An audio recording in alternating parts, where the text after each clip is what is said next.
Hello students, আজকে তোমাদেরকে একটা ম্যাজিক দেখাবো। বলেছিলাম যে একটা ম্যাজিক দেখাবো। কি ম্যাজিক? চলো শুরু করা যাক।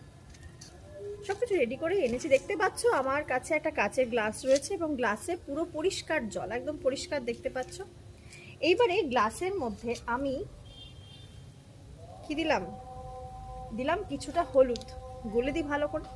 শরবত টরবত কিছু বানাচ্ছি না, কিন্তু দেখতে পাচ্ছ পুরো পরিষ্কার হলুদ জল গুলে দিয়েছি। এইবার এর মধ্যে আমি ম্যাজিক করছি। দেখতে পাচ্ছ কালারটা কি চেঞ্জ হয়ে গেল? পুরো গুলে দিচ্ছি, ভালো করে গুলে দিলাম।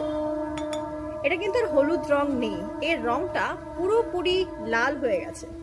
হলো তো ম্যাজিক, বুঝতে পারছো? এইবার আমি আবার একটু মন্ত্র পড়ে দিই, কারণ আমি আবার পুনরায় জিনিসটাকে হলুদ করে দেব। মন্ত্র পড়ছি কিন্তু, ঠিক আছে? লুকিয়ে লুকিয়ে দেখিয়ে দিলাম এটার মধ্যে লেবু রয়েছে। যাই হোক, দেখো জিনিসটাকে গোলাচ্ছি।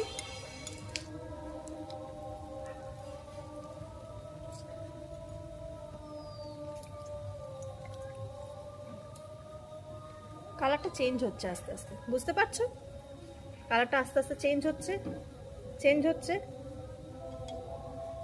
এটা কিন্তু আবার পুনরায় সেই হলুদ কালারে ফিরে আসবে আস্তে আস্তে।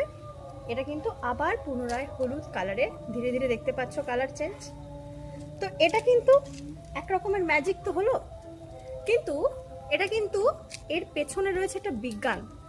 কারণ ওই যে বলে না ম্যাজিক বা ভাউতাবাজি, ওটা আসলেই চোখের একটা পলকের, চোখে একটা কি বলবো, চোখে ধুলো দেওয়া এক কথায়। কিন্তু ব্যাপারটা হচ্ছে এর পেছনে সায়েন্স, যেটা আমি প্রথমে সাধারণ জলের মধ্যে হলুদ মেশালাম এবং তার মধ্যে ডিটারজেন্ট, যেটাকে আমরা বলি ক্ষারীয় পদার্থ, সেটা মেশানোর ফলে সেই জলটা ক্ষারীয় হয়ে গেল এবং রংটা কিন্তু পরিবর্তন হয়ে গেল পুরোপুরি লালে। আবার তার মধ্যে যখন আমি অ্যাসিড অর্থাৎ লেবুর রসটা দিলাম, সে কি করলো, সেই জলটা আবার তার অ্যাসিডিক। প্রথমে দেখতে পাবে যে প্রথমে কিন্তু পুরোটা হলুদ হচ্ছিল না, তার কারণ কিন্তু ওই যে অ্যাসিডিক পরিমাণটা বা লেবুর রস সেটা পুরোটা পড়ছিল না। তাই পরবর্তী সময় যখন পুরোটা দিলাম, দেখো আবার কিন্তু সে আগের মতো হলুদ রঙে চলে আসলো।